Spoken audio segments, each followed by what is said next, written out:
From Roman bricks to royal gold, the hidden history of England's palaces. I am Lily.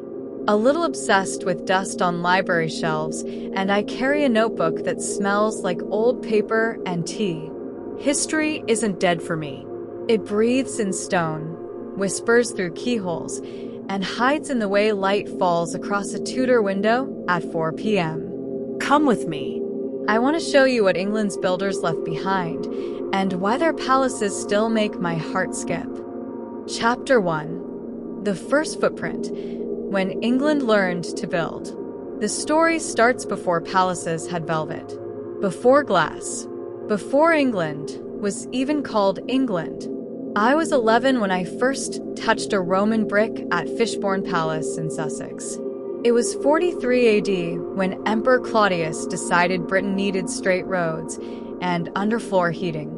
The Romans didn't build for romance. They built for permanence. Hypocausts, that's the word that made me fall in love with building history. It means heat from below. They ran hot air under mosaic floors so noblemen wouldn't get cold feet. Fact 1. Roman concrete was better than ours. They mixed volcanic ash with lime and seawater. It gets stronger over time. Our modern concrete cracks after 50 years. The walls at Portchester Castle, built around 290 AD, still stand because of it.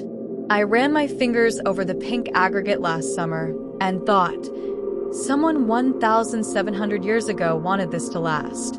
Then the Romans left in 410 AD. And England forgot how to build in stone for nearly 600 years. We called it the Dark Ages, but I call it the Timber Age. The Anglo-Saxons built halls from oak. Beautiful, but temporary. Fire, rot, time, all of them ate wood. That's why so few survive. The only complete Anglo-Saxon palace left is at Yevering, and it's just crop marks in a field now. I laid down in that field once. If you close your eyes, you can almost hear the mead halls.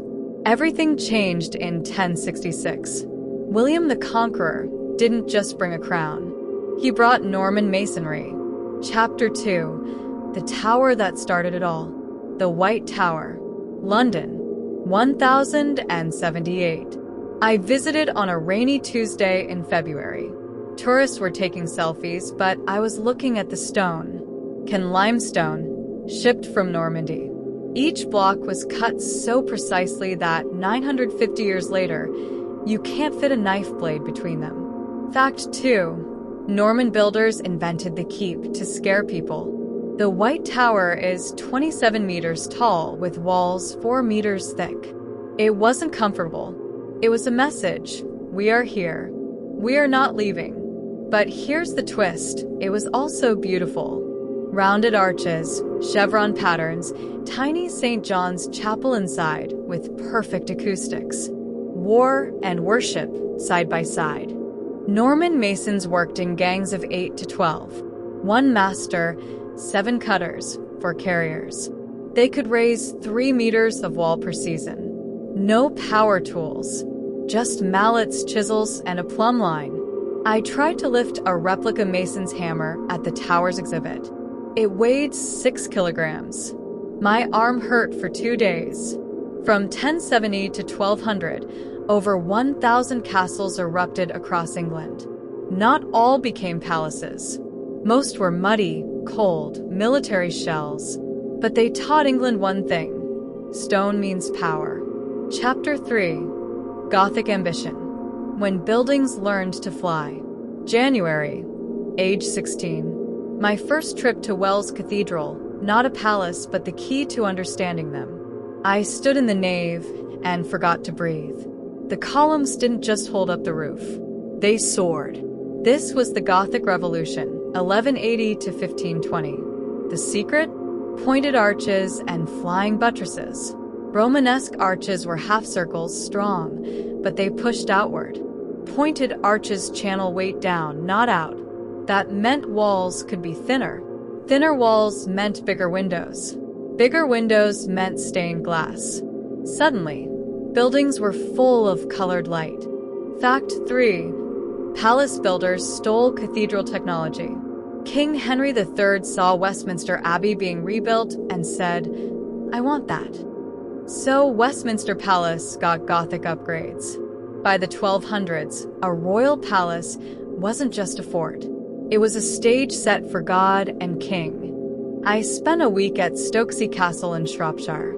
It's 1285, and it's perfect. Not a true palace, but a fortified manor house. The Great Hall has a timber roof from 1290, 730 years old. The carpenter used cruck trusses, whole oak trees, split and curved like a rib cage. No nails. Just wooden pegs. When I knocked on one beam, it rang like a bell. Fact 4. Medieval wood was stronger because of the Little Ice Age. Trees grew slower from 1300 to 1850. Tighter rings equals denser wood.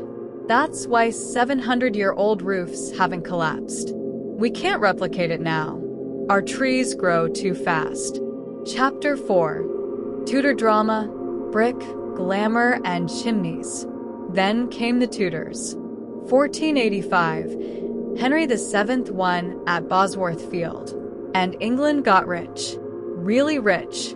Wool money, trade money, monastery money after Henry VIII dissolved them in 1536. And suddenly brick was sexy. I'm sitting in the gardens at Hampton Court Palace as I write this. Henry VIII took it from Cardinal Wolsey in 1529 because it was nicer than anything the king owned. Look at it. Red brick with diaper patterns, 1,300 rooms, chimneys twisted like barley sugar. Fact 5. Tudor chimneys are art because of a tax law. Early chimneys were simple. Then in 1485, a hearth tax started. More fireplaces equals more tax. So nobles built massive chimney stacks with 8, 10, 12 flues to show off.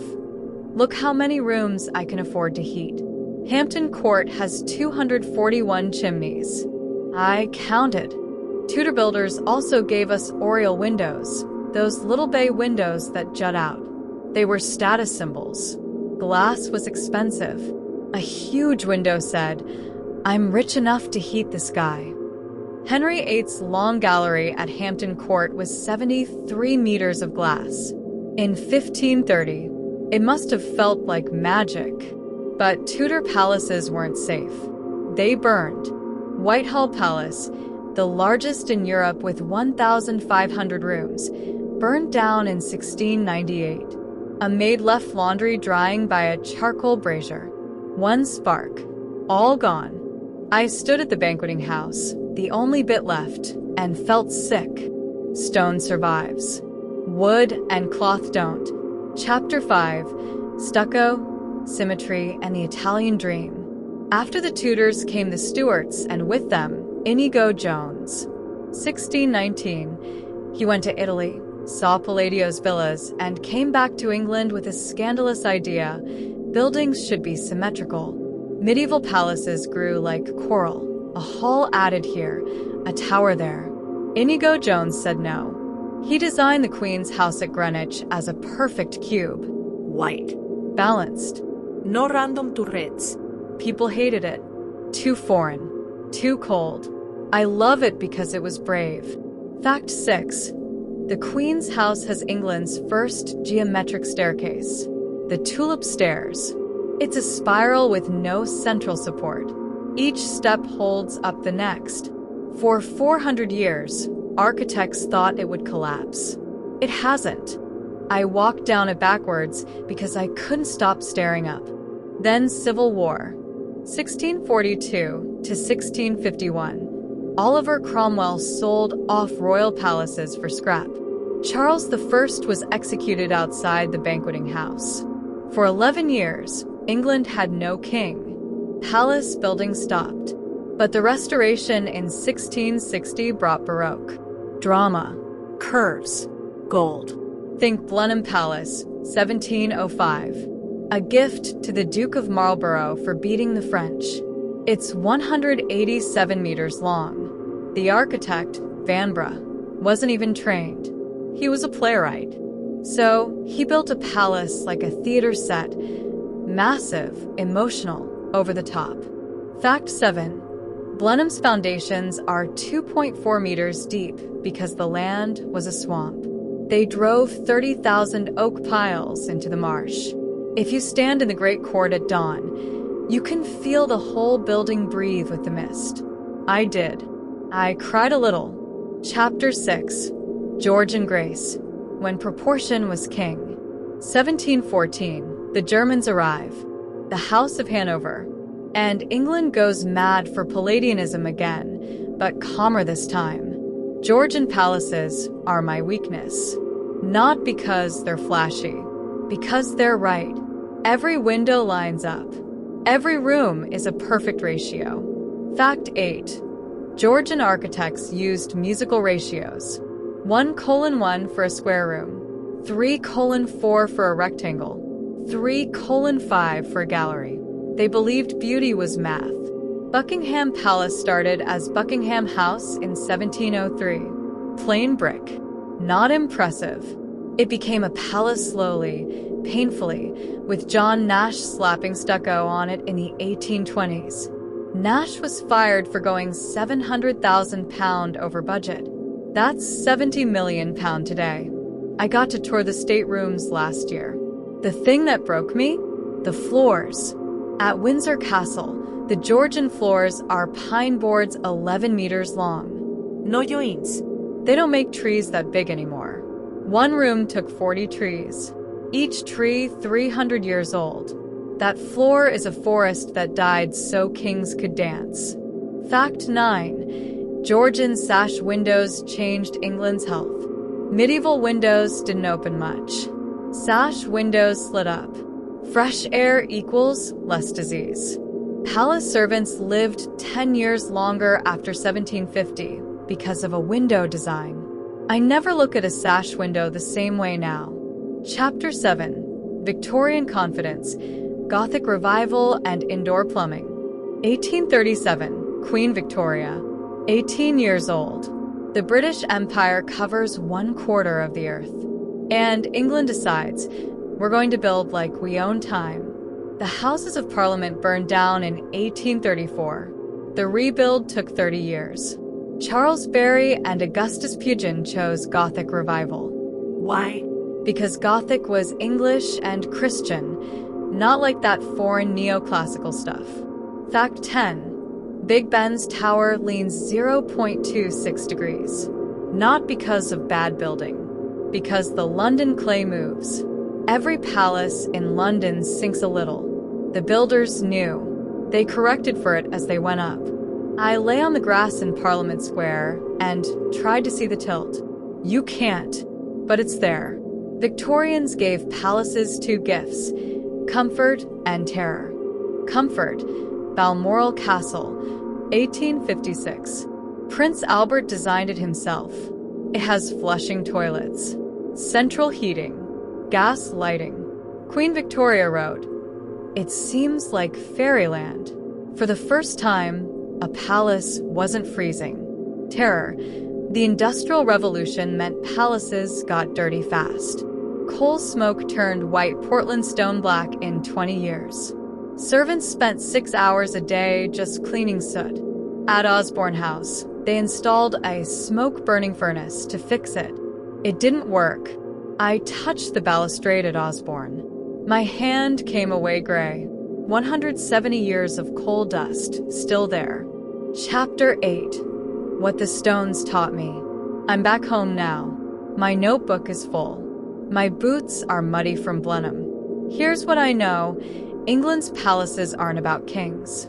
They're about materials and math and human stubbornness. Roman concrete outlasts us. Norman masons lifted 6 kilograms hammers for 12 hours.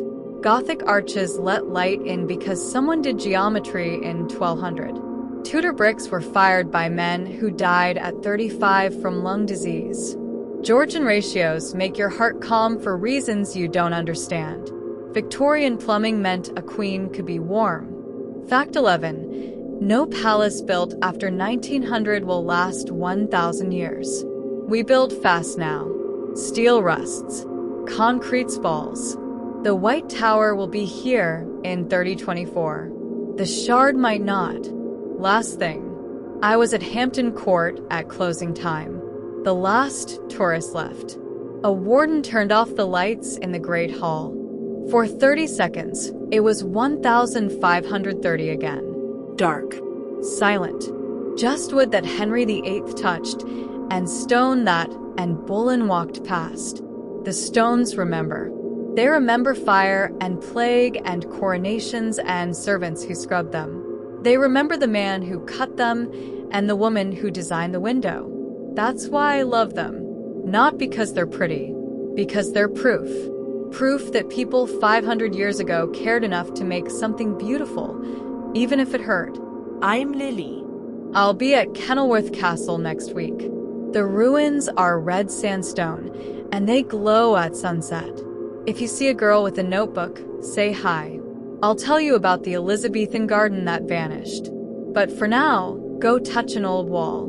It's been waiting for you.